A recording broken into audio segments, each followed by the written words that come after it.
and every night. Tone and Marcus got the scoop ready to ignite. From the lanes of South Street to the Broad Street lights. Dashing like a running back, hitting every play. 9 guys in the zone, never led astray. Talking touchdowns, talking game day. Huddle around the mic, hear what they gotta say. Fly like an eagle, soars in the sky. Tone and Marcus always standing by. Bringing their heat, call it do or die. Philly squad, hear the battle cry. Fly like an eagle, soars in the sky. Tone and Marcus always standing by. Bringing their heat, call it do or die. Philly squad, hear the battle cry.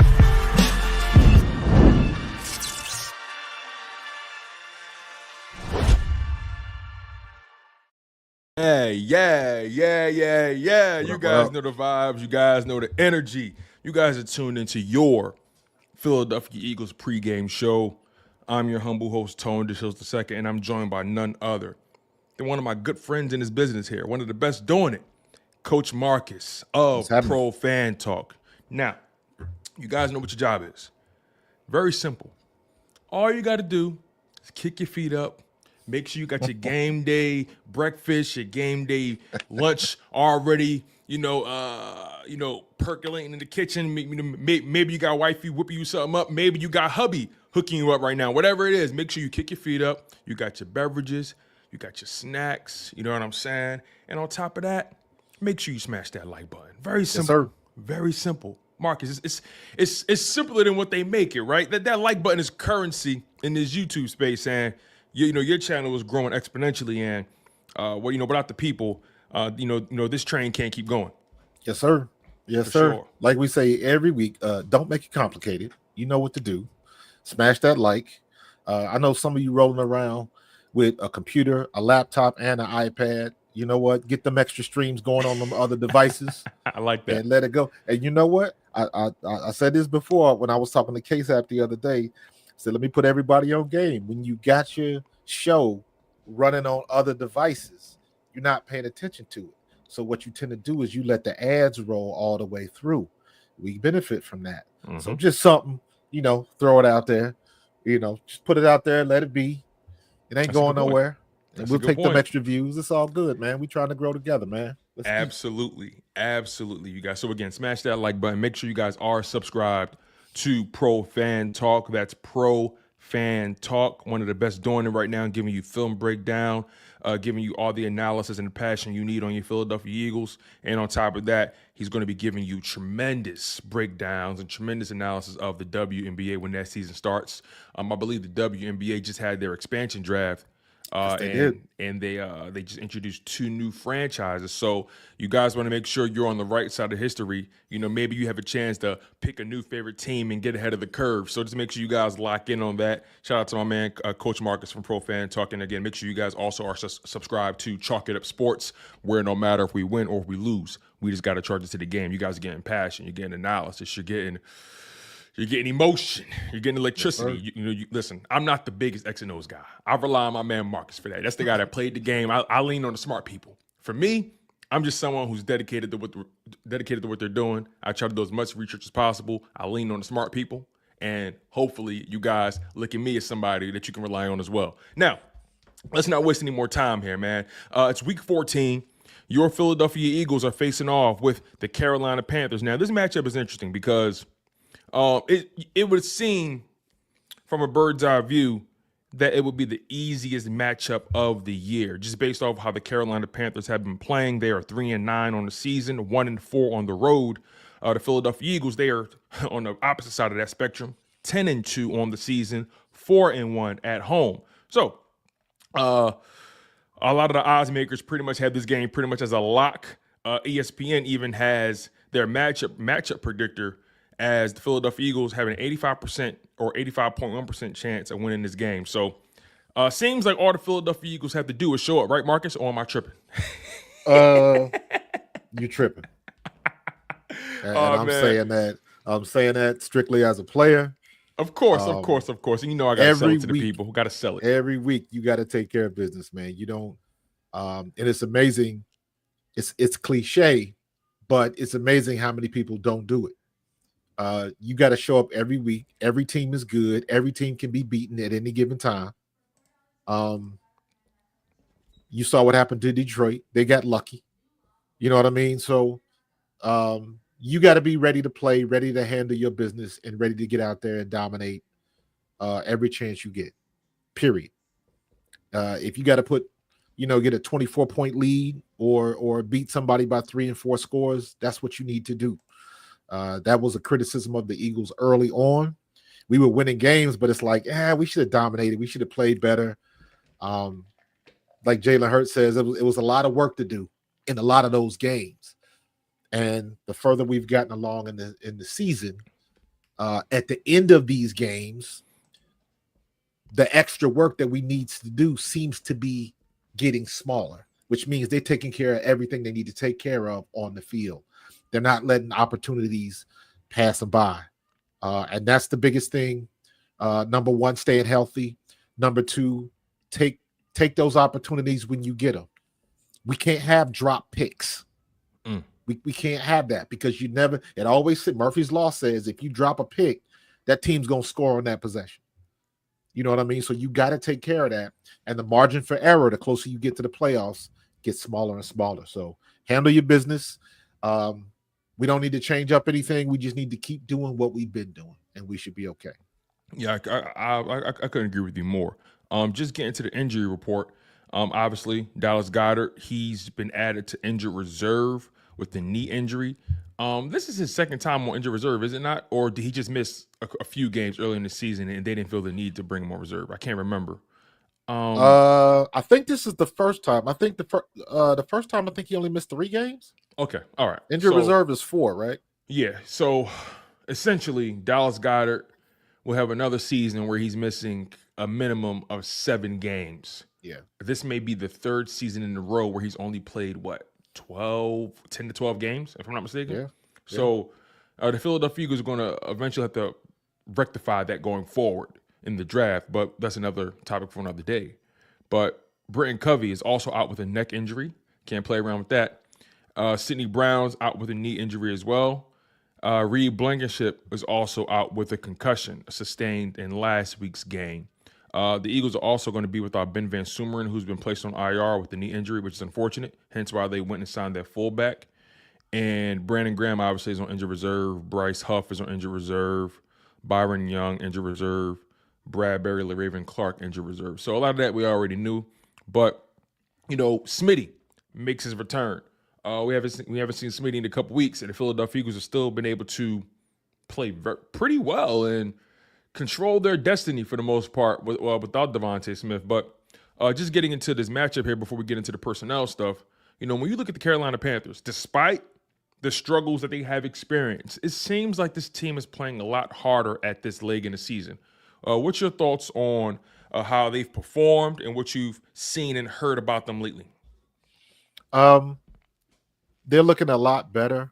Obviously, most people are concentrating on Bryce Young. And I think Bryce Young has finally kind of turned the corner after he was, beat up, very similar to what Justin Fields was going through. And I say this all the time, man, coaching matters. And getting the right coach with the right player on the right team at the right time, all those things have to align. And it's not always pretty. But he's taking his lumps, and it looks like he sees the light at the end of the tunnel, because they have been playing a lot better the last 3-4 weeks. And you've seen some improvement. So it's like when y'all so quick to throw him out with the bathwater, because he's not, once again, we in this conversation, he's not the stereotypical quarterback that checks all the boxes with the cannon arm and the 6'5" and all of that kind of stuff.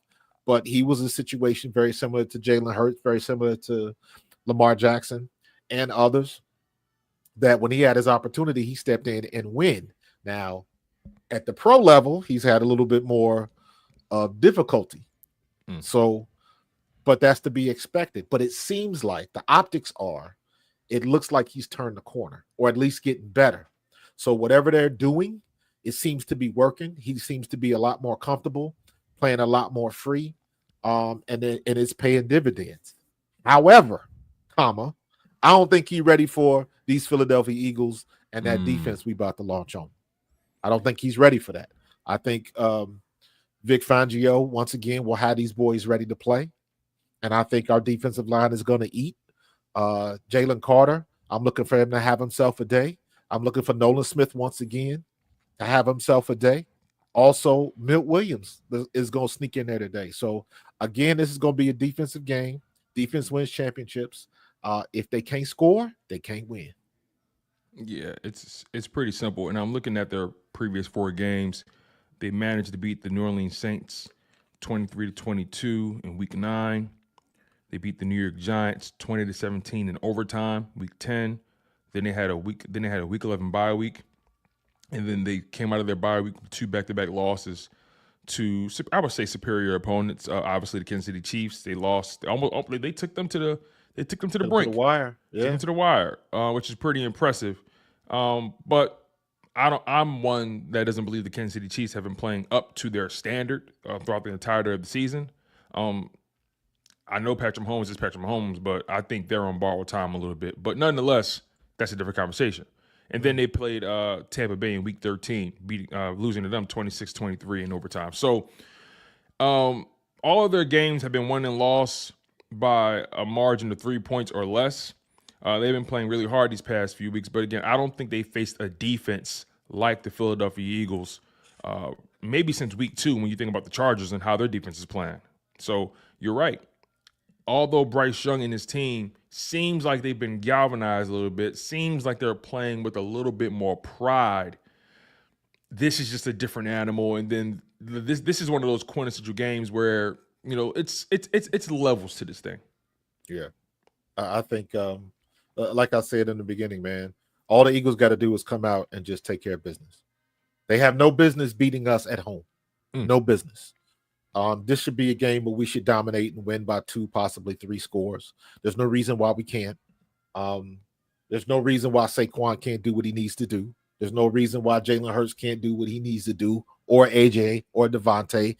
I would expect that they would be looking to get Devontae the ball a little bit since he's been out. They got to establish him so they can take the pressure off of AJ Brown. Right. Then he can take one of them 5-yard slants, 55 yards for a touchdown.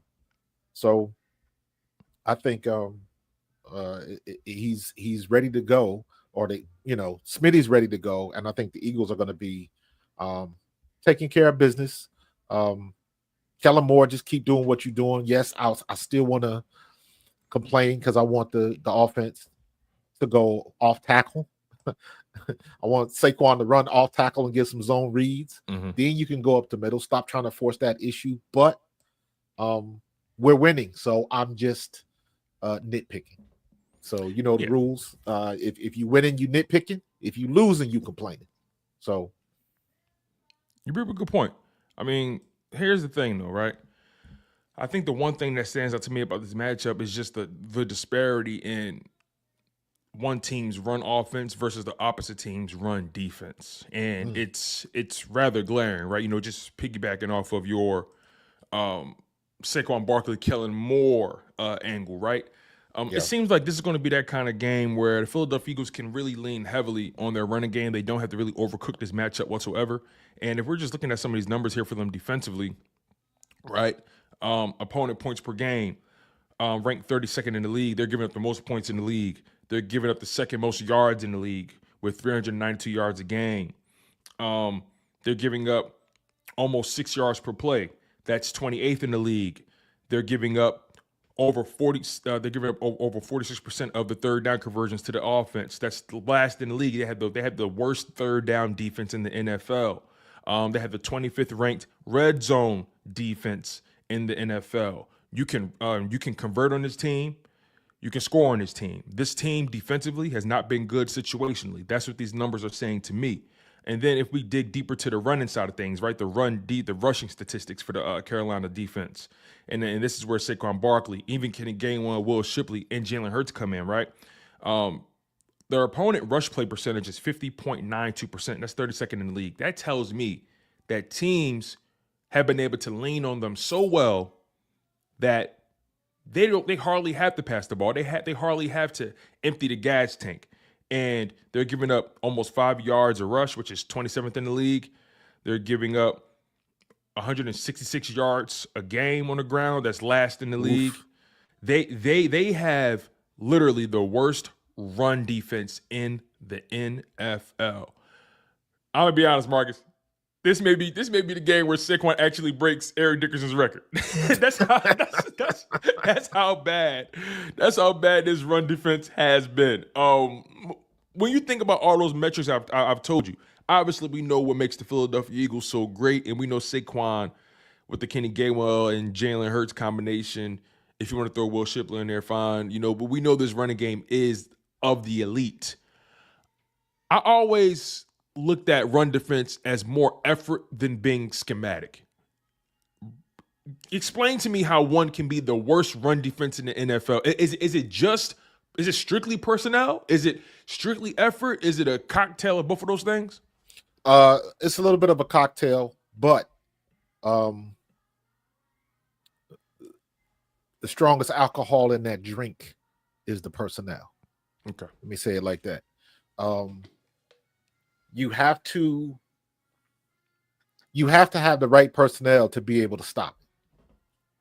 Our defense would not, I repeat, not look like what it looks like if Jalen Carter wasn't doing what he was doing. It would not look like it looking if our tackles wasn't moving the line of scrimmage. If Ojomo and Milt Williams and Jordan Davis, if Jordan Davis was still playing like his rookie year, it would not look like it's looking. If Nolan Smith didn't come into his own this year, it would not look like it's looking. So you got to have the right personnel. You find out very quickly the difference in good and great players in the NFL. Because if you're in the NFL, you are a good player. But the good player is the floor. You got to be great and elite. Jalen Carter is elite. You know what I'm saying? BG was elite. Fletch was elite. And we've been good at replacing those players. I was one of the ones who thought that we going to struggle without Hassan Reddick because Hassan Reddick was elite. I agree. I'm with you on that. I definitely thought we would struggle without Hassan. Well, now Nolan Smith is turning into a great player. So you got to elevate him above good. That means you got to pay attention to him. Zach Bond is playing at an elite level. I need to see a little bit more from him before I will call him an elite player. He's a good player, transitioning to a great player, but he's playing at an elite level because he's having a Pro Bowl year without question. Okay, so a good player that's having an elite season. Yeah. Okay. So just like you can have a good player that had a great year, then they come back to earth the next. But we haven't been there yet. All I know is he was a special teamer. He got here, and Vic Fangio started whispering in his ear, and for whatever reason, things started aligning. So what that tells me is we got a coach who is using his players in the right way. We have players who are understanding what the coach is trying to teach them, and they're understanding and they're implementing it at a very high level. That's what you need. Now, sometimes you have guys that'll pop in that doesn't matter where they go, doesn't matter who the coach is. They are just that dude. Aaron Donald was that dude. Reggie White was that dude. Don't matter who was calling the plays. You know that dude was going to show up. So, and right now that looks like Zach Bond. Yeah.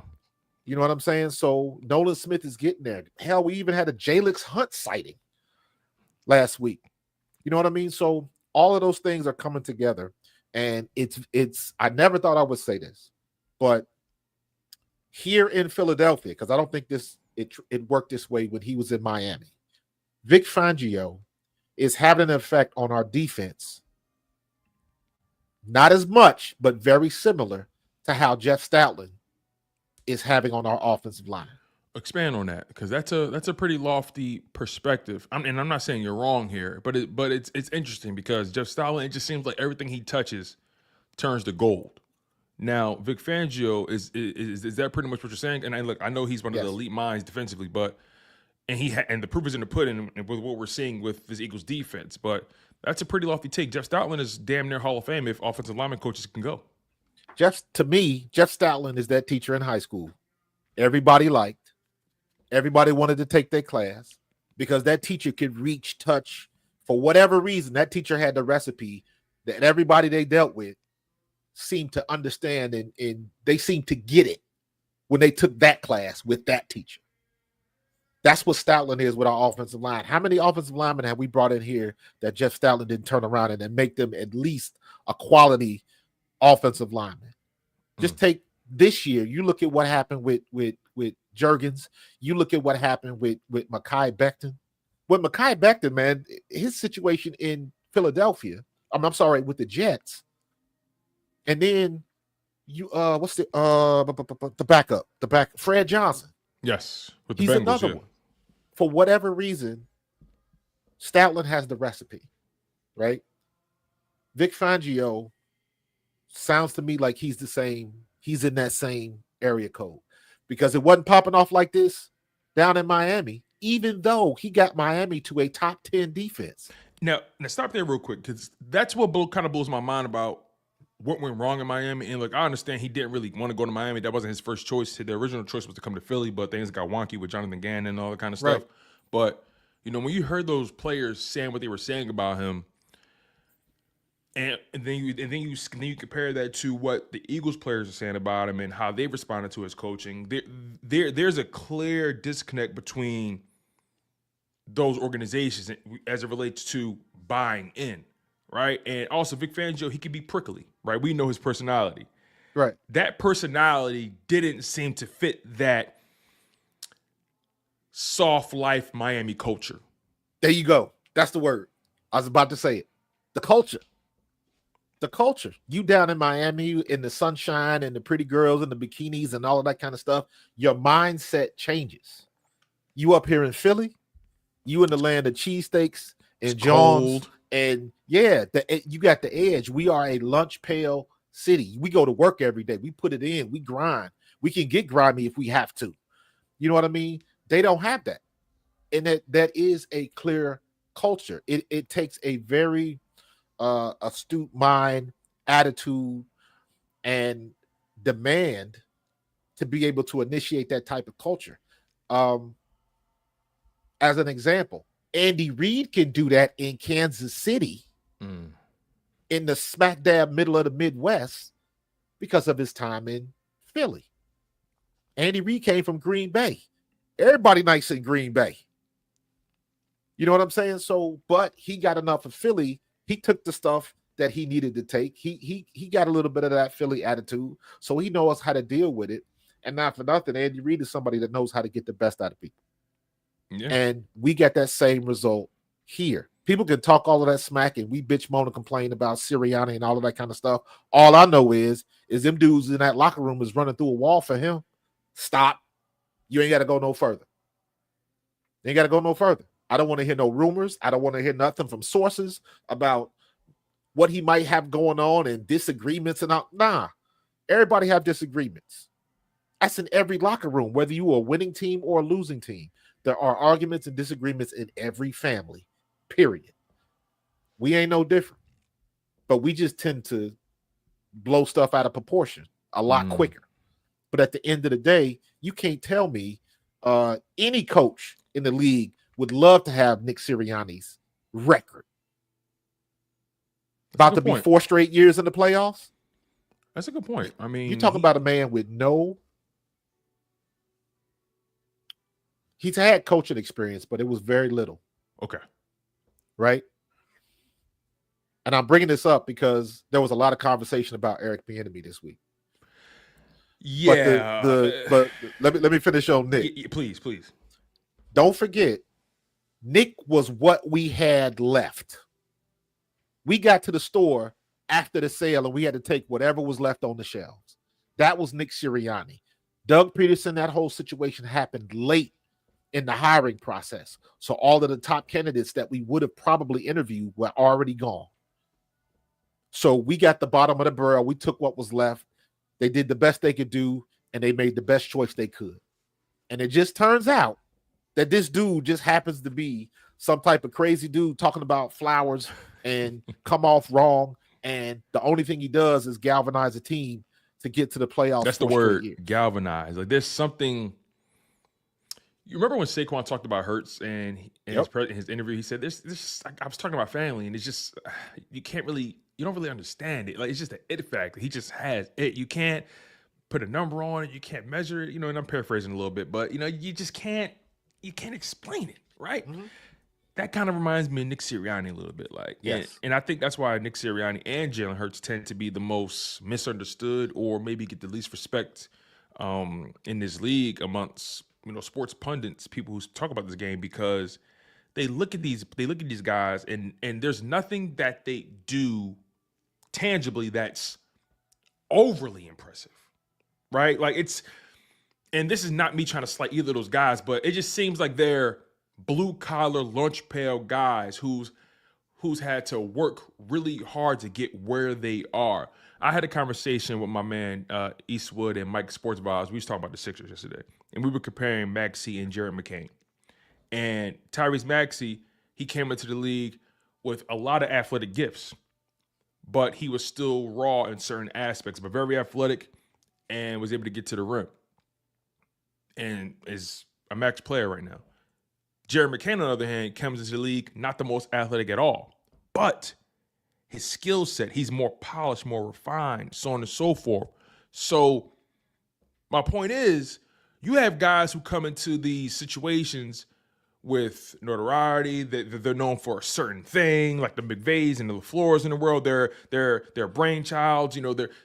They're just really polished in certain aspects. They know exactly what to say, when to say it, and that's not Nick Serianni. He's not the most polished. He's not the most refined. He's not the sharpest tool in the tool shed. No disrespect. And then you got Jalen Hurts, really cerebral player, doesn't have the biggest arm, not the fastest, but they just win football games. They know what to say. They know what buttons to push and when to push them. Speak on just how hard it is to evaluate guys. And again, obviously we evaluate this league in wins and losses, but outside of that, just speak on how hard it is to evaluate guys like that, again, you can't really put your finger on their success, but they're successful. Here's the thing. It's not hard to evaluate them. The problem, once again, we using this culture word. The problem is that the culture that exists now, the social media culture, this new era of sports that we are in, everything is instant. Everybody just want to add water and stir. Everybody wants it to be flashy. We talked about the stereotypes. Everybody wants to check the boxes. He's none of that. But he's somebody that comes into work, does it his own way, does it a little bit differently, and it's effective for him. But everybody still wants what we're used to seeing. That's the problem. What do you say to people when they say he's just been riding the talent in his roster for the past few years? What do you say to that? What do you say to that? Because that's the same logic for Hurts as well, which I don't agree with, by the way. Correct. But if you heard me speak on this, I always say the same thing, and I use this analogy. If you want to have an argument who the top 5 quarterbacks are in the league, the answer is yes. The answer is yes. Whoever you deem is your favorite quarterback or your top quarterback, there is nothing that I'm going to do to convince you otherwise. Because you done made up your mind, that's your opinion, roll with it. Yeah. But at the end of the day, at some point in time, it's going to be two dudes that step on the field, and you're going to find out what's what. And when it comes to Nick Serianni, we done had 4.5 seasons of this mess that people talk about. Jawing with fans and going for it and not kicking the field goal, taking points off the board. Some of it's valid, but what people tend to forget, Serianni is the low-hanging fruit. Because you look at all of these stereotypical coaches, you look at everybody that checks the boxes, how many Super Bowls they've been to? Not many. So we got somebody that's doing it his own way. It's proven to be effective. You got everybody in the locker room pointing in the same direction, listening, and working together. And he's the chef putting this soup together, and it's working. The problem is everybody just don't want to see it. They want to go with what's flashy. They want the Lamborghini with a V6 engine. No, that's not what you bought it for. Right. That's what they want, though. They want the flashy stuff, and it's like we ain't got the flashy. We got somebody that's grinded, and says it a little bit differently, but the people that need to understand. I'm not going to convince anybody else. You go and I've recently jumped into the Discord space. That is confusing, by the way, but I'm trying to stick with it. And yeah, I hear the same thing. Serianni sucked. People every day, just like people still talk about throwing snowballs at Santa Claus. People will always bring up Nick Sirianni's opening press conference. It was horrible. It was horrible. But that has nothing to do with the man being able to know how to coach. Exactly. Nothing. There's plenty of coaches that give terrible, they have a terrible media presence, but they know the X's and O's, they know people, and they know how to coach. But we, in this social media climate, we can't leave it there. It's got to be something else. We can't leave it with the wins and the losses. We do. Philly does. Everybody else on the outside looking in always have something to say, and they welcome to it. All I know is my team been to the playoffs. My team been to the Super Bowl, and it looks like we got a good opportunity to go back.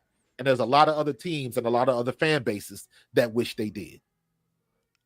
You said a lot there, and the bottom line is this is a results-based business. Absolutely. You can feel however you want about anybody, and you said something really interesting, right? And I get into a lot of friendly debates with people about Jalen Hurts, about Nick Serianni, and I always get to a point where I say, why are we really having this conversation? Because let's be honest, there's nothing I can say to you to change your mind. Nothing. You already feel how you feel, and I'm not in the business of just wasting my sports takes and my analysis via text message. Like, you know what I'm saying? Right. Like, you already feel how you feel about said player or said coach.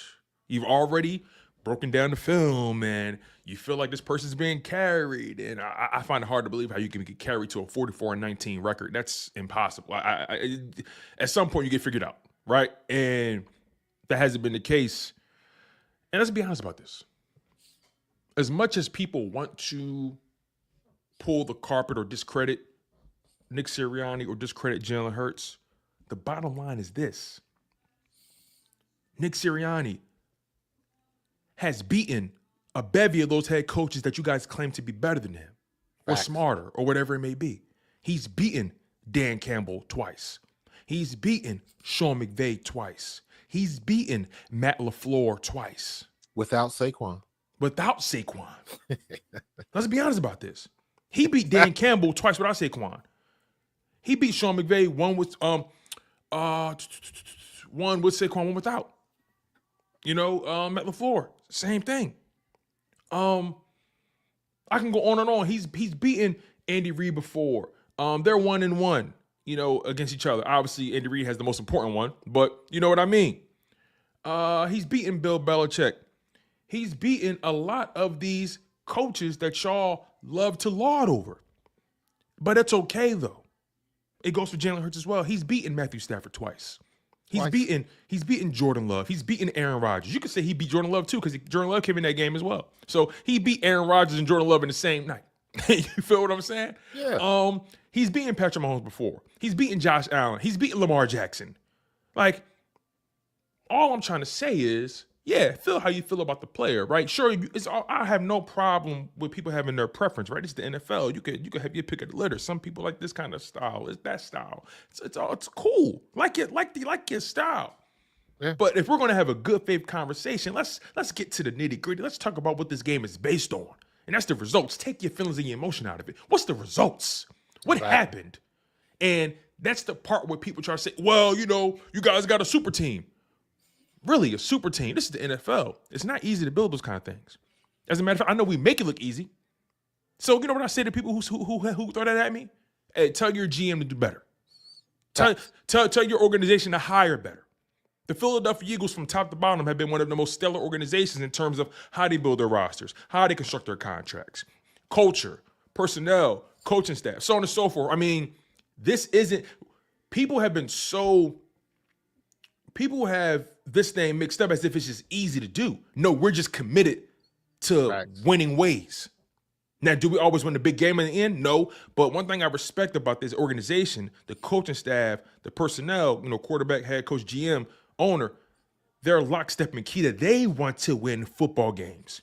And Absolutely. that gets taken for granted because you could be the Tennessee Titans. You could be the Chargers. I don't care who the Chargers hire. I don't believe that organization is ever really serious about winning. They just care about being just above average or care about being relevant. Now, Jim Harbaugh may change that. We'll see. But there are so many organizations in this league who are satisfied with having a 500 record. Because you know why? The owner gets his check at the end of the year regardless.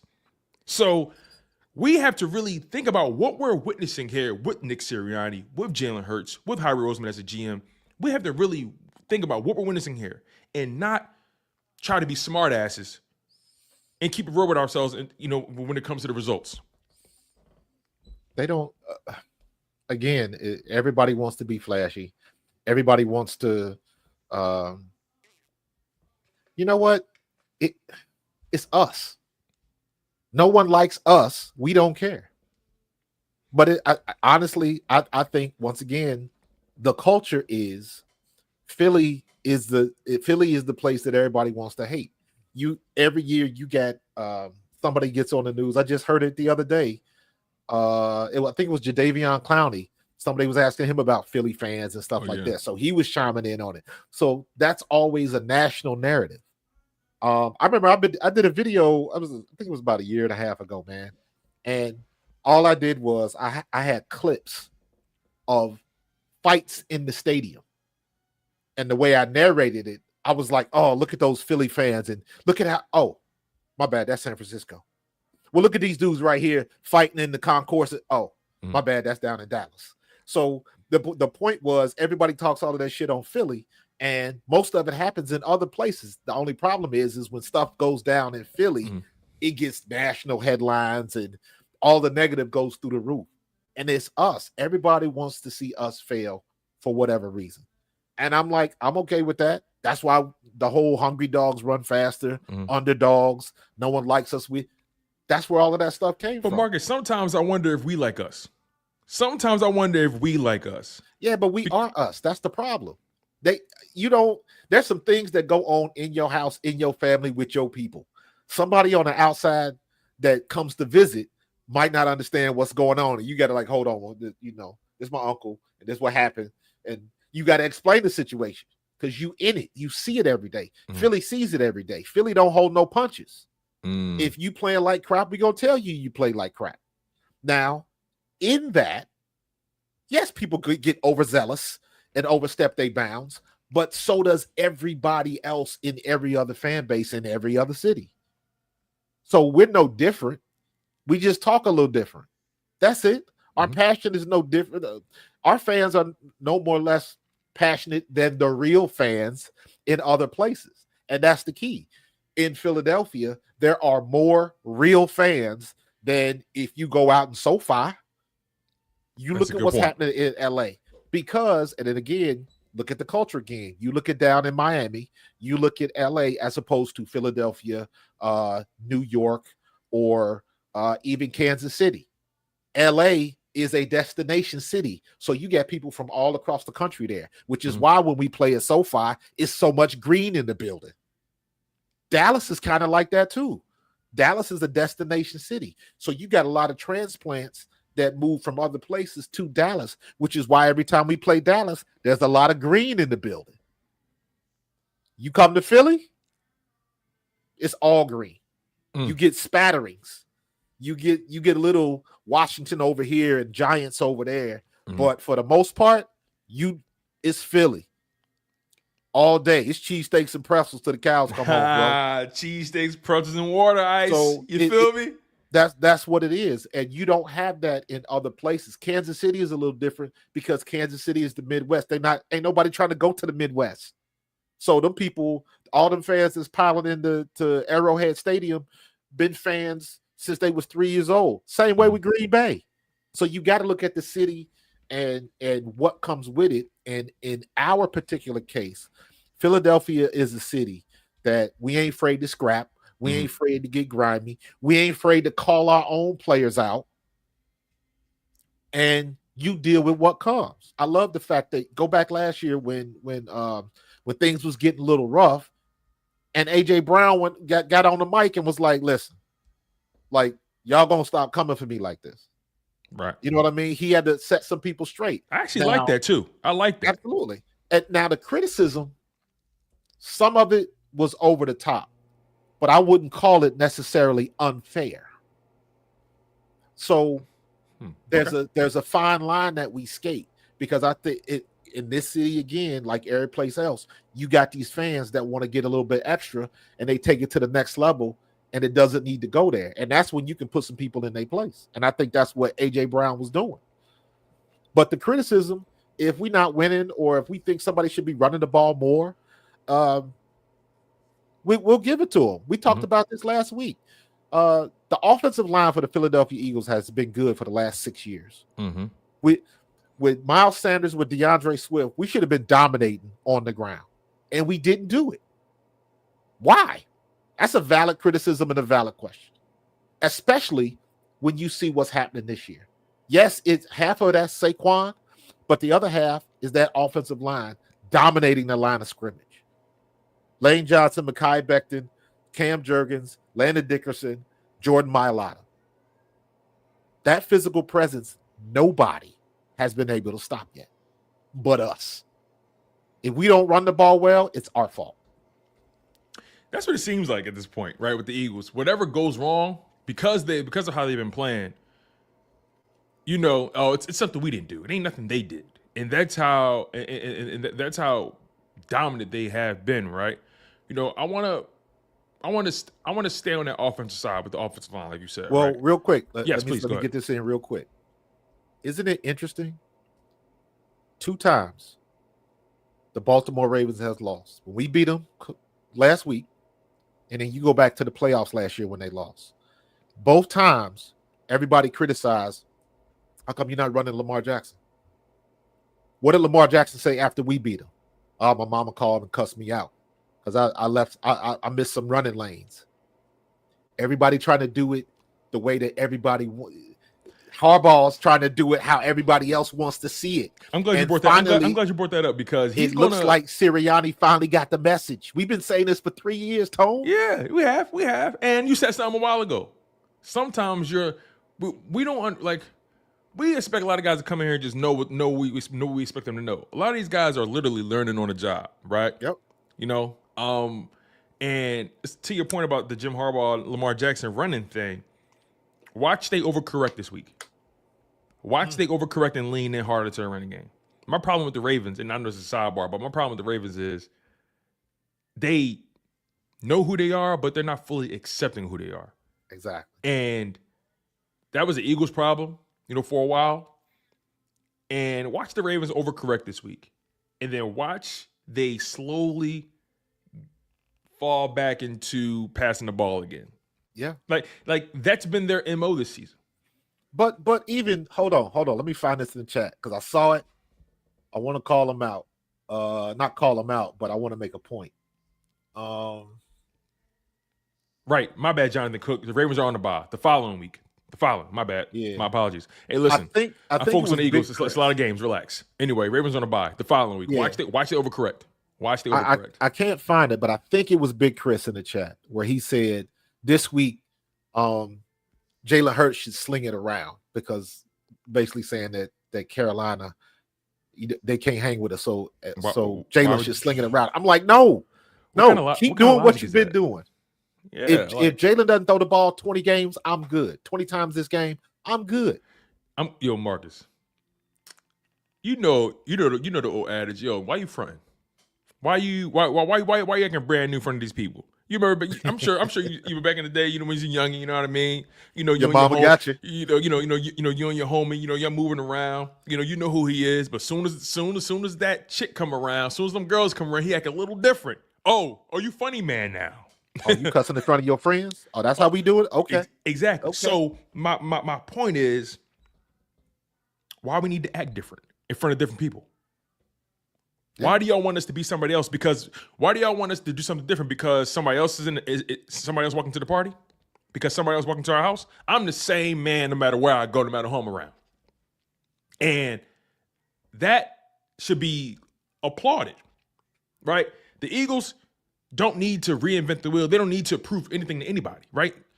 Like there's this need for Jalen Hurts to constantly prove himself every week. But even outside of the Jalen Hurts aspect of it, it's just the whole idea of the identity. Like you said, the Ravens, they have a hard time committing to their identity. They feel the need to prove something all the time. The Eagles, Nick Serianni, I think they get it now. Why would I change who I am? Why would I try to change the brakes on my car if they ain't squeaking? It don't make sense. So sure, if Jalen Hurts happens to get some big plays and he throws for 250, 300 yards, okay, cool, right? But I'm not changing our philosophy and who I am because I'm going up against an inferior team. That just doesn't make any sense. As a matter of fact, believe it or not, the Panthers' pass defense is slightly better than their run defense. And that's not saying much. But hey, real quick, shout out to Donnell Shipley for the $10 super chat, man. Shout out to Donnell Shipley with the $10 super chat. He says, this is the first time I've caught this chat. You're really speaking facts. I'm from Kentucky and have been a Philly fan for my whole life and can feel the Philly vibe. Yeah, listen, man, it travels. It travels and it travels well. What part of Kentucky you from, bro? I'm an EKU graduate, man. Oh, yeah, that's right. That's right. Eastern Kentucky. That's right. That's right. You in my stomping ground, bro. I'm originally from Cincinnati, but I went to school and graduated from Eastern Kentucky. I'm the baddest running back to ever come out of EKU. Don't get it twisted, bro. Yeah, for sure. For sure. Shout out to Donnell Shipley, man. We appreciate that super chat. But yeah, like wow. There's an obsession. There's an obsession with trying to prove something to our football counterparts, right? People want to be able to I feel like people look at Jalen Hurts and look at the Eagles and Nick Serianni the way they do is because they want to be able to win an argument with their friends, right? They want to be able to say, my guy's better than your guy, right? They want to be able to say, hey, my guy's smarter, my guy throws a better ball, my guy does this better. You know what I mean? And it's just like the reality is, does your guy win or does your guy lose? is your guy in the playoffs, or is he regularly, or is your team regularly picking top 5 in the draft? And that's when the buts come in. But but this, but that, but whatever. And then they get into the hypotheticals. Well, if you replace this guy, if you give this guy this roster, well, hold on, wait, time's out. Well, everyone's working with the same salary cap. Jalen Hurts doesn't have to do anything because Saquon's doing everything. So what? That's why we got him. That's why we signed him. And you know what they said last year, Marcus? They were saying, hey, Jalen, you don't got to be Superman all the time. You don't got to be Superman. You remember when they went to the this Super year? Bowl? Now it's like, hey, Jalen, we want you to do more. You're not earning it enough. This is what I'm talking about. In 22, we went to the Super Bowl. Yeah. Whenever Jalen Hurts had 25 plus passing attempts, strange things would happen. So even then, I was like, keep him under 25. Anything under 25 is good. Anything above that, we're going to start having problems. And we pretty much, because we was running the RPO so well, it balanced out a lot better.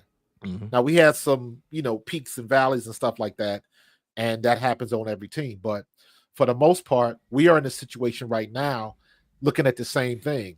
Anything above 25 throws, strange things happen. Let's just keep it the way we've been keeping it, man. And to the conversation you were talking about, I always have a bone to pick with Philly fans because that year everybody had the dog masks, we the underdog, hungry dogs run faster, all of that type of stuff. And then you get a big contingency of Philly fans that get butthurt when they don't get the props on national media. And it's like, you can't have it both ways. Do you revel in being the underdog, or do you want to be the pretty girl in the room that everybody likes? Right. That's a good point. Seems like you got people I struggle on with that both too, sides. by the way. I'm with you on that. I struggle with that too. Because I guess for me, it's not that I want to be the pretty girl in the room. I just want to be respected for what I do bring to the table. right? You know what I'm saying? Like, I don't need to be most popular, but then when I walk in the room, hey, give me a pound. Hey, show me some respect. That's all. Right. And different situations call for different things. Different games call for different requires different contributions from different players. And it's just one of those things where you look at the Philadelphia Eagles, you look at how they're built, you look at the quarterback. You mentioned something pretty interesting. Over 25 passes, we start to get a little shaky in the passing game, right? One of the most valuable traits a coach and a coach staff can have is being able to understand and know your personnel. Know your personnel. Right? When you got Jalen Hurts, first of all, you paid Jalen Hurts for a reason. Let's make that very clear. Number two, when Jalen Hurts gets into that 35, 40 pass attempt range, that's not what you paid for. That's not the $250 million Jalen Hurts. But when Jalen Hurts is in that sweet spot of 20 to 25, 20 to 27 pass attempts, oh yeah, now I see the $250 million guy. But for some reason, people look at it from the perspective of, hey, you're paying this guy $200+ million. He better pass that ball. Yep. And my thing is, hold on, wait, Jalen can pass the ball. Different games call for different requirements, right? And Jalen Hurts' skill set functions better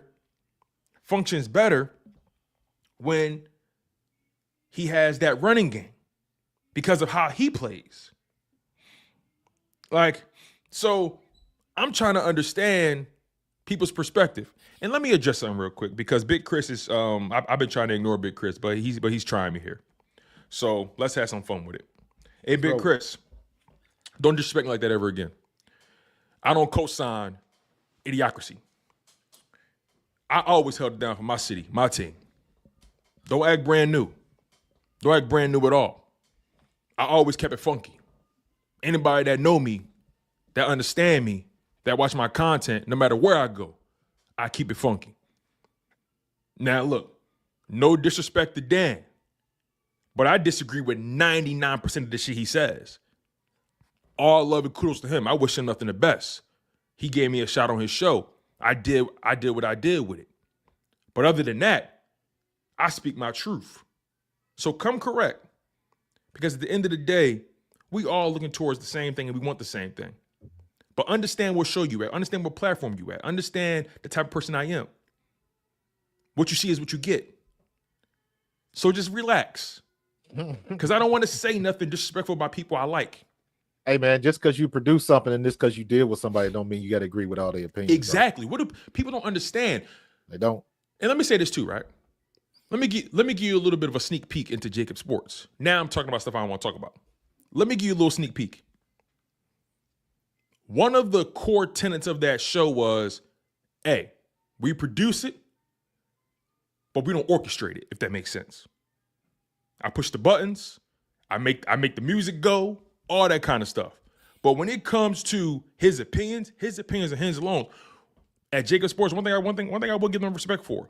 They never tell you what to say and how to say it. That's one thing I will respect Jacob Sports for. They never tell you what to say and how to say it. My job as a producer, hey, push these buttons, make sure technically we're good. Hey, Dan, go cook. Hey, John McMullen, go cook. Hey, Jody, go cook. Hey, Ellis, D Gunn, go cook. My job is to push buttons and make sure the damn thing functioned. But as far as opinions and topics and talking points, nah, you got it all wrong, player.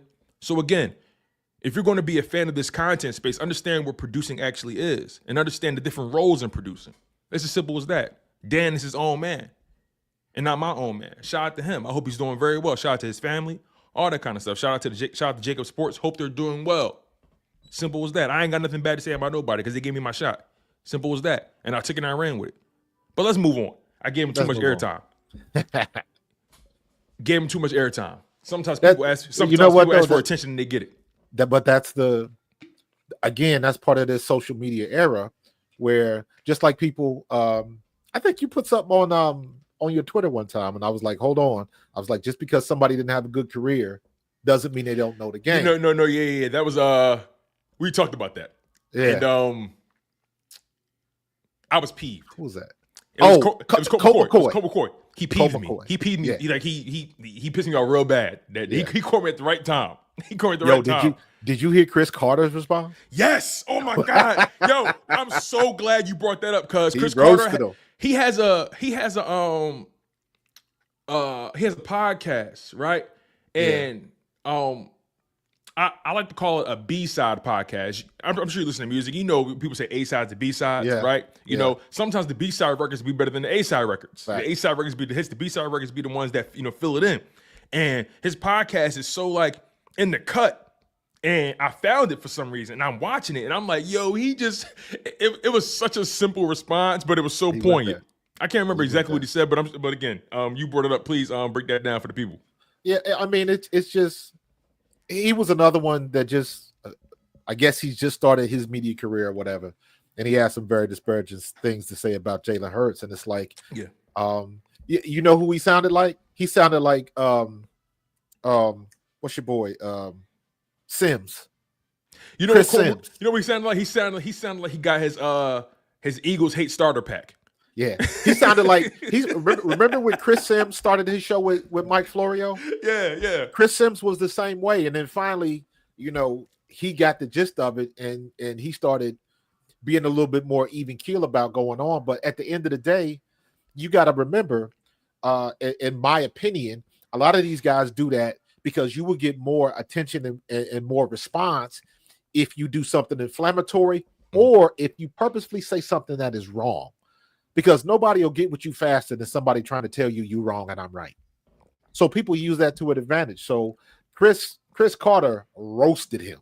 Bad. But same situation. I remember doing the video with what's his name? What's the guy from USC that played it butt fumble? Mark Sanchez. Mark Sanchez was on Colin Cowherd a couple years ago, but he was talking about how good Jason Kelce was.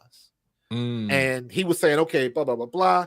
You got this type of defense. Jason Kelce sees the blitz. He's going to call a different play. He was like, Jason Kelce is off the charts with what he has to read and all of this type of stuff. And he was giving like some really good insight on what it takes for a center to read the defense and stuff like that. But everybody was kind of clowning him because everybody remembered the butt fumble. I was like, just because the dude didn't have a stellar career does not mean he doesn't know the game. That's true.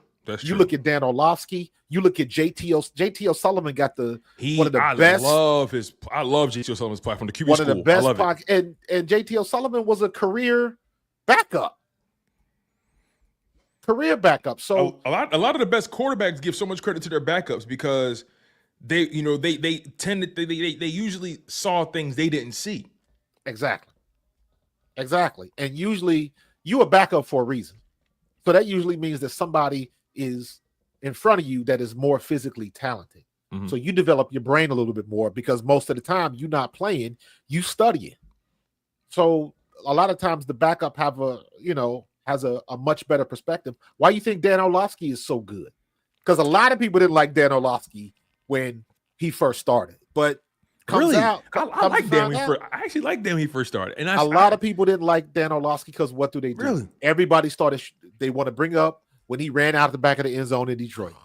Hey, listen, CJ Stroud did it a couple weeks ago. So yeah, so but over time, you just got to keep doing what you're doing and showing people like, hey, I know this game. I know I might not have been able to throw the ball 80 yards down the field, but I know when the blitz is coming, when they pop off to a single man high defense, I understand all of that and can see when it's coming. So a lot of people got to get off of that. Just because somebody didn't have a Hall of Fame or a great career does not mean they don't know the X's and O's. You're right, and I definitely don't want to continue to perpetuate that. I'm glad you brought that up because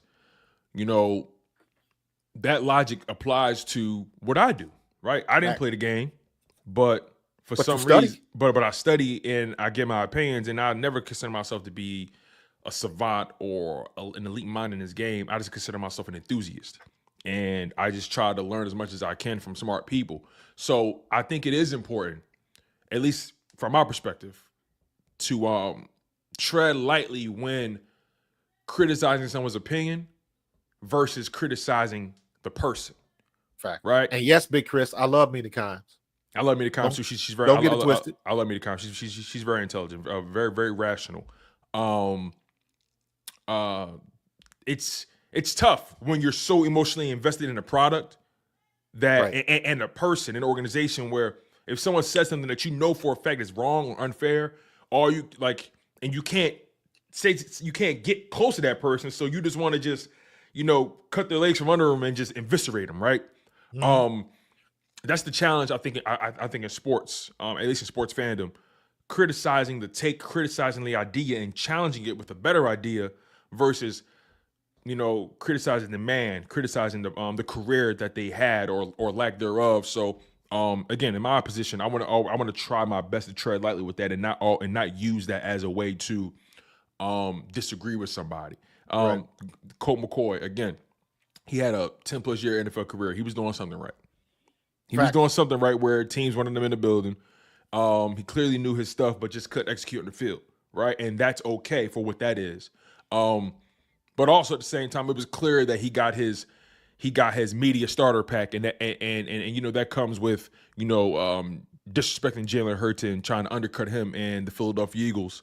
So yeah, but nonetheless, Eagles Panthers today, and look, you guys, I think we all have the Philadelphia Eagles winning this game in pretty convincing fashion. All they got to do is pretty much go out there and do what they've been doing, be dominant the way they've been dominant. This game really didn't require that much analysis, right? That Ravens game, on the other hand, yeah, we got deep into the nitty-gritty with that. Yes, but this one, let's get into our keys to the game for offense and defense, our bold predictions and our score predictions before we get out of here. So, Marcus, give me your keys to the game for the Eagles on offense and for their defense. How, if the Eagles win this game, when the Eagles win this game, how would they get it done? As usual, on the line of scrimmage, defensively, Jalen Carter is going to continue to do what he's been doing, and look for Milt Williams and Nolan Smith to have a game today. Especially, I believe, Carolina's left tackle, Ikwe, what's his name? The kid from NC State, Ikwe Agune, I think that's his name. He's been a turnstile a lot. So I'm looking for whoever's over there. Usually that's Nolan Smith's side. I'm looking for him to get some pressures on Bryce Young. Now, having seen what we did versus Baltimore, there should be no problem playing disciplined football with Bryce Young. Bryce Young can sneak underneath on you because he's not a big guy. So he's got to be wily back there in the pocket. So he's gonna play with a little bit more intelligence and use his athletic ability. And Bryce Young is not trying to run. He does like Kyler Murray. He's trying to get out to find another avenue where he can throw the ball. So let's continue to play discipline, come to depth, use your hands to go in or out to get to the, to get home and get to the quarterback. That should be fine.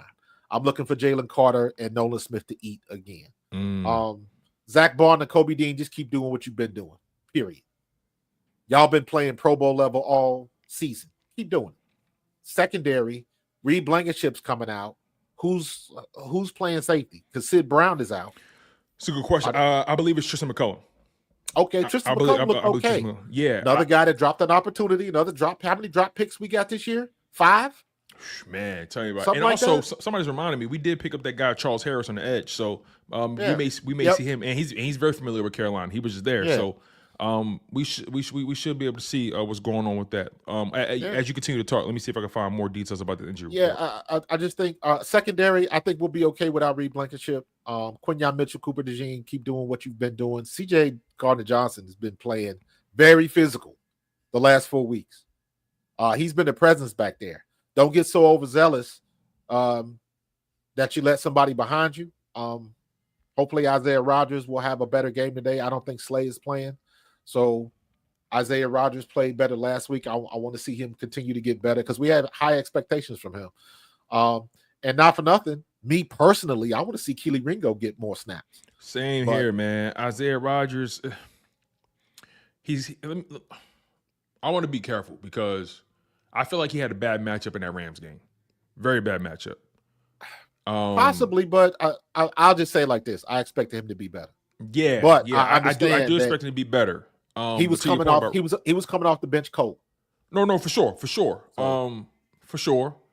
And I just felt like in that game in particular, I just felt like Keely Ringo probably would have been better suited physically to match up with a Puka or whatever it may be. Maybe, Agreed. But regardless, Vic Fangio, if you're on that field, that means he trusts you more than the other guy. So I don't want to dismiss what he does. He did force a fumble in that game on the first drive. Right.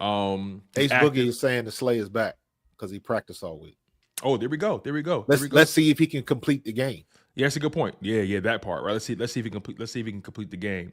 But yeah, Keely Ringo. I think next year is his year for sure. I think next year is his year. But we'll see. Regardless, though, as far as the update on the injury report, you're right. Slay is not on it, so we should see him today. Once again, Reed Blankenship is out with a concussion. Sidney Brown out with a knee.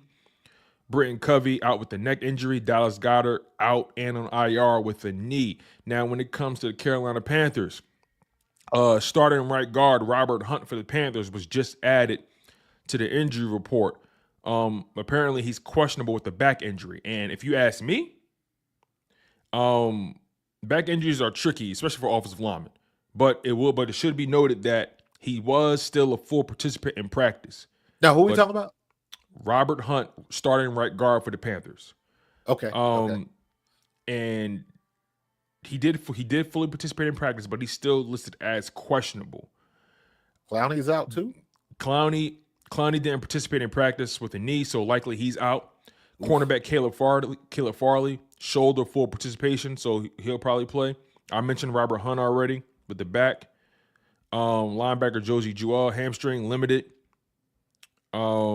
Outside linebacker DJ Onwano with the knee, full participation. Tight end Jatavion Sanders, neck, full participation. Safety Nick Scott, hamstring, did not participate.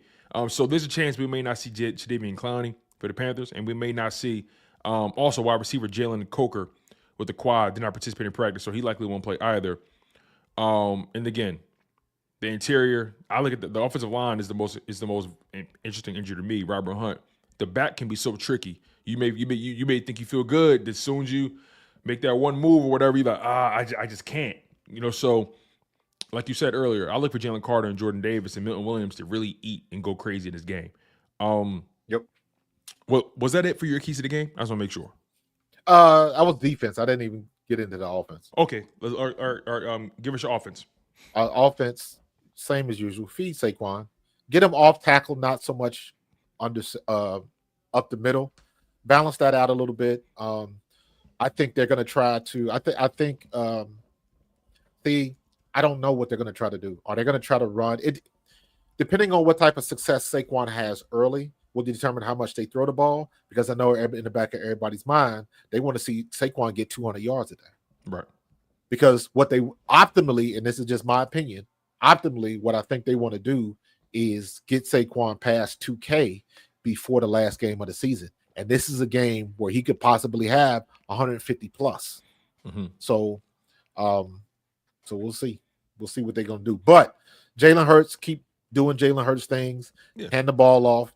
Just let's not make this complicated. All you got to do is just hit A.J. Brown on a quick slant and let him break 2 tackles. That's all you got to do. See when you say it like that, when you say it like that and make it sound so easy, that's why people criticize Hurts. Yard. That's why people criticize Hurts, because we make it sound so easy. And sometimes it is. He's the king, and not for nothing. That deep shot they took against Baltimore was 1 step away. Oh, yeah. That was a good ball by Jalen. He had him. That was a good ball by Jalen. A.J. Brown was 1 step away. So they're going to take their shots like that, but let's keep it in the perspective. Right now, Saquon is the engine. And let's put gas in the engine and get that joker purr. Keep it simple. Okay. Smitty's going to get his. Yes. Smitty's going to get his because Dallas Goedert is out. Yep. And also they want to get him back into the mode. So yeah, I'm interested to see that new that new fullback. Right? I am too. Yeah. He's a big dude. Dude. I think they're going to use him as a tight end. Interesting. Because he's that big and that fast. Yeah, and I was looking. Did you see anything else? Everybody's showing that one play where he took off on. And I was like, I didn't get that's phenomenal. I didn't get a chance to really dig too deep into his film or his highlights or whatever. But that one play is circulating. I get scared when everybody shows me one play. Yeah. When you first see it, it's like, oh, wow, that guy's pretty impressive. But when that's the only thing circulating, it's like, I got burnt like that with Albert O. Because I saw a couple of highlight plays. I saw a couple highlight plays when he was down in Denver, and I was like, yo, this dude can jump out the gym. He's big. Why aren't we using him? Must be a reason, because you don't have that type of athletic ability and be on the bench. There's a reason why you're on the bench. If the Eagles start incorporating the fullback into the passing game, it's a wrap. It's a wrap. Yeah. It's a wrap, man. Let's get to the bold predictions here. Anything, and this could be one of those games where our bold predictions actually come true. Not saying none of them haven't before, but they always come true in their own way. Do you have any bold predictions for this game?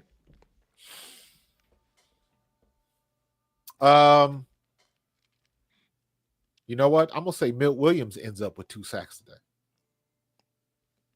Not bad. Milt Williams ends up with 2 sacks. I think he's done that this year too. And finally, Quinyon Mitchell gets a pick. If Quinyon Mitchell does not end the season with at least 2 to 3 picks, he's going to lose the Rookie of the Year to Jared Verse. Yeah. That's a prediction. Jared Verse, while I think Quinyon Mitchell has played better overall, Jared Verse has the payoff. He's got the sacks. Mm-hmm. Quinyon Mitchell has no INTs, and I think that's the biggest thing people are going to look at, because most people that are going to vote are probably not studying the game. Good point. Very good point. Okay, I like that. What do I have? Okay, I'm really going to. We say it every week. I'm really going to dig into the crate with this one. Okay. I think the Eagles' running game is going to be very dominant today, like almost like unnaturally dominant. I like that. My bold prediction: Kenny Gainwell gets his first career 100-yard game. What? It's bold. So what does that mean for Saquon? I think the running game is. I think the Eagles have 300 yards rushing. Or 250, 250. What's the guy from The Wire where he's like, oh, that's my man. Yo. I swear, every role, it's in his contract. I got to be able to say this. But 250 rushing yards. 300 was crazy. All right. 250 rushing yards for the team. Okay. Saquon gets his 125. Kenny Gainwell gets 100. Saquon had 200. And Will Shipley gets his 25 rushing yards. I'm rolling with that. I'm rolling. So yeah, my bold prediction is Eagles have 250 rushing yards. Saquon gets over 125. Kenny gets over 100. And Shipley gets his 25. Where is Saquon? Where is Saquon for his stats on the season?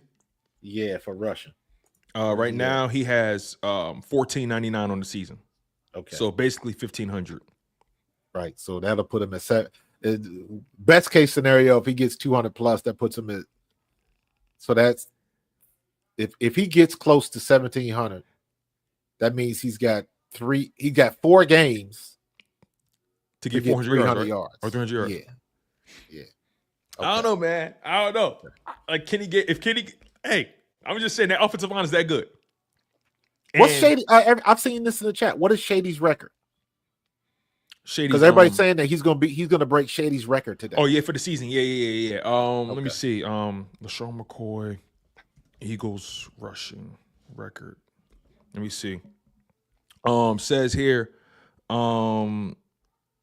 it says, make no mistake, that old school move was made for Saquon Barkley, who is 109. Okay, so Saquon Barkley is 109 yards away from breaking Eagles' single season rushing record of 1607 set by LaShawn McCoy. Oh yeah, he's breaking that easily. Okay, he's gonna break that by a mile. So yeah, 1607 is the record. Saquon is 109 away from breaking that record. 109 away. But yeah, Kenny Gainwell, man. Kenny G, baby boy. I'm rolling. Kenny G for over $100. Give me my hundo. All right, let's get to our score prediction. Marcus, what's your score prediction for this game, man? Is it going to be a bloodbath? Is it going to be a murder? Is it just going to be an ass whooping? Like, is it like just let me know. I'm gonna go 34-10. Whoa. 34-10. 34-10. That's actually not bad. 34-10. But if you take your foot off the gas, you sit guys in that fourth quarter, maybe it becomes 34-17 or something. You know what's so funny? I see Eagle Stewart. What's going on, man? I appreciate you. 34-10 is only like 4-1. We add the scores up and all of that kind of stuff, but realistically, think of it like soccer scores. Okay. You're winning 3-1. You're winning 3.5 to 1.5 or something like that. Okay, the ratio. Got you. I give the half a point as a field goal or something like that. Got it. Okay. But all you got these, you losing 34-7. You lost 4-1 or you lost 5-1. They scored 5 times, you only score once, or vice versa. Okay. I got the Eagles winning this game. I'm going to say 37-13. 37-13. Nice. I think they beat them about 24 points in my math. That is what it is, right? 24-point differential. Yeah. 37-13. That's my score prediction, for this team. So that's how I'm rolling. Also, real quick before we get out of here, I want to get to these last 2 super chats. I missed them. It was written. He says, wins over style points. Thank you. It was written. We really appreciate the super chat, big dog. Thank you, man. We appreciate this. And Dado Shipley, he says, I'm from Louisville. He says, I respect you guys and what you do because y'all speak facts, man. I don't get other platforms and how they hit on the Eagles. I feel, listen, Donnell, I feel you, man. I feel you. It's sometimes people got their way of moving the needle and pushing the button. Everybody do it. Listen, everybody cooking different, man. Everybody cooking different. The good thing about it is, though, you got your choice of restaurants. You got your choice of delicacies. What is it? Delicacies? Yeah. You got your choice of delicacies. So, hey, listen, man. The greatest invention ever created is the on-off switch. Simple as that. Simple as that, man. Thank you, Donnell. We appreciate you. It was written. Eagles win. Thank you. And Donnell Shipley, thank you again for your other super chat as well. It means a lot to us. On that note, y'all, we're done here. We appreciate y'all for locking in for over an hour, man. We had over 250 people in this live stream, man. It's been really, really dope. We appreciate y'all so much for locking in. Make sure you smash that like button. Make sure you guys are subscribed. Subscribe to Pro Fan Talk. Make sure you guys are subscribed to Chalk It Up Sports. Any final words, Marcus, before we cut the cord? Eagles, handle your business. This is a team that you're supposed to beat them. You're supposed to beat them handily, Don't make it complicated. And it's straight like that. Hey, Marcus, spin that shit. Hold up. Before you spin it. Whoa. My bad. My hand off the trigger. My bad. Let us not forget. Eric Allen belongs in the Hall of Fame. Deserves to be in the Hall of Fame. Belongs in the Hall of Fame. Simple as that. Eric Allen, we making that push. Eagles belongs legend. In the Hall of Fame. Yes, sir. Eric Allen, Hall of Fame. On that note, we appreciate y'all. Thank y'all for locking in. You guys have been tuned into your Philadelphia Eagles pregame show from my man, Coach Marcus, via Pro Fan Talk, and yours truly, Tone DeShields II, from Chalk It Up Sports, where no matter if we win or if we lose, we just got to charge to the game. Take care, y'all, and this fly Eagles fly. Go Birds. In the city of Philly, where the birds take flight, Eagle swag on the rise each and every night. Tone and Marcus got the scoop ready to ignite. From the lanes of South Street to the Broad Street lights. Dashing like a running back, hitting every play. 9 guys in the zone, never led astray. Talking touchdowns, talking game day. Huddle around the mic, hear what they gotta say. Fly like an eagle soaring in the sky. Tone and Marcus always standing by. Bringing their heat, call it do or die.